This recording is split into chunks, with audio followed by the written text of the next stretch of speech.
Assalamualaikum warahmatullahi wabarakatuh.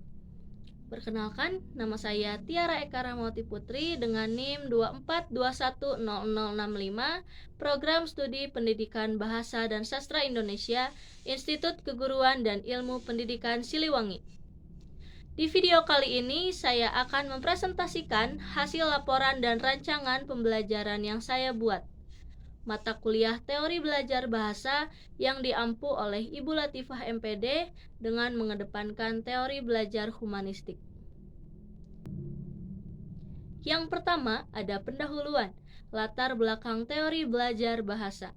Teori belajar bahasa sangat penting karena menjelaskan bagaimana manusia mempelajari dan menguasai bahasa, yang esensial untuk interaksi sosial dan pengembangan diri.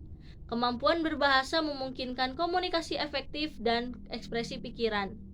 Bahasa adalah sistem lambang bunyi yang kompleks dengan struktur dan kaidah yang harus dipatuhi. Pembelajaran bahasa anak dipengaruhi oleh lingkungan dan contoh dari orang tua. Kurikulum modern menekankan 4 aspek kemampuan berbahasa, yaitu menyimak, berbicara, membaca, dan menulis. Oleh karena itu, pemilihan strategi pembelajaran yang tepat sangat penting untuk mencapai tujuan pembelajaran yang efektif. Pendidik perlu memiliki keterampilan dalam memilih strategi sesuai dengan materi ajar dan kebutuhan siswa. Pembahasan.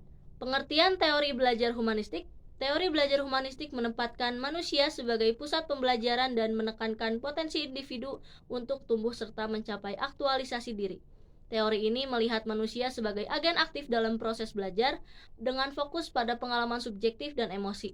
Tujuannya adalah mengembangkan pribadi yang holistik, mencakup aspek kognitif, afektif, dan psikomotorik, sehingga individu dapat mencapai potensi penuh. Selain itu, teori ini menekankan pentingnya lingkungan belajar yang suportif dan empati untuk mendukung eksplorasi diri. Pembahasan selanjutnya ada ciri-ciri utama. Yang pertama ada fokus pada potensi manusia, yang kedua pengalaman subjektif, yang ketiga kebebasan dan tanggung jawab, yang keempat penerimaan diri dan orang lain, yang kelima perkembangan holistik, dan yang keenam peran guru sebagai fasilitator. Tokoh-tokoh teori humanistik ada Abraham Maslow, Carl Rogers, dan Arthur Combs. Kelebihan teori belajar humanistik yaitu mengedepankan akan hal-hal yang bernuansa demokratis, partisipatif, dialogis, dan humanis.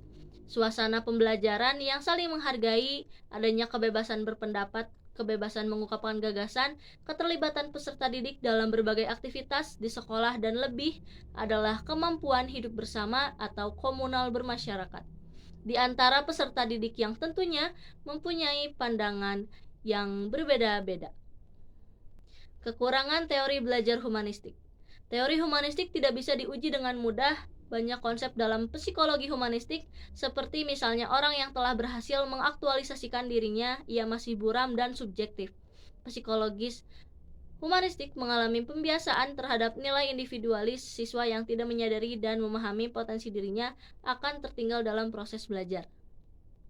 Aplikasi teori belajar humanistik. Dalam pembelajaran, langkah-langkah pembelajaran dengan pendekatan humanistik yang dikemukakan oleh Suciati dan Prasetya Irawan 2001. Yang pertama, menentukan tujuan-tujuan pembelajaran, menentukan materi pelajaran. Yang kedua, mengidentifikasi kemampuan awal.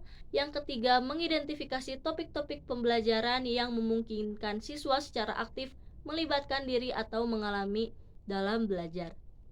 Yang keempat, merancang fasilitas belajar seperti lingkungan dan media pembelajaran. Dan yang kelima, membimbing siswa belajar secara aktif. Yang keenam, membimbing siswa untuk memahami hakikat, makna dari pengalaman belajarnya. Yang ketujuh, membimbing siswa membuat konseptualisasi pengalaman belajarnya. Yang kedelapan, membimbing siswa dalam mengaplikasikan komponen-komponen baru ke situasi nyata. Dan yang kesembilan, mengevaluasi proses dan hasil belajar. Berikut adalah rancangan pembelajaran teori belajar humanistik yang saya buat. Kesimpulannya, teori belajar humanistik menekankan pada potensi individu, pengalaman subjektif, dan lingkungan belajar yang suportif.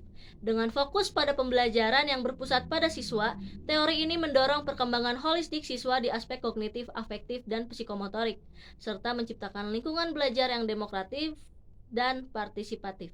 Meskipun demikian, tantangan dalam penerapannya termasuk kurangnya pedoman baku dan langkah operasional yang jelas.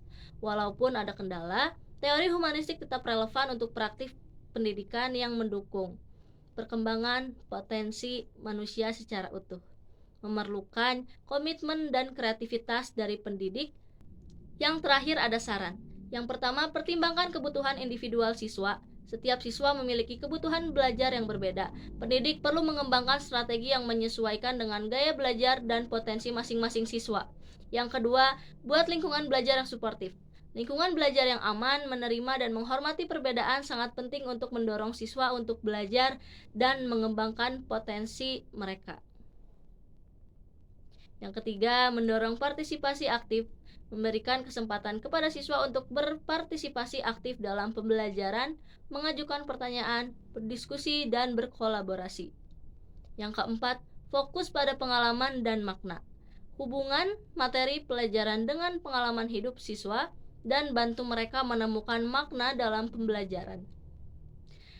Yang kelima, berikan bimbingan dan dukungan. Pendidik berperan sebagai fasilitator, membimbing dan mendukung siswa dalam proses belajar. Sekian hasil laporan saya mengenai teori belajar humanistik. Kurang lebihnya mohon maaf. Wassalamualaikum warahmatullahi wabarakatuh.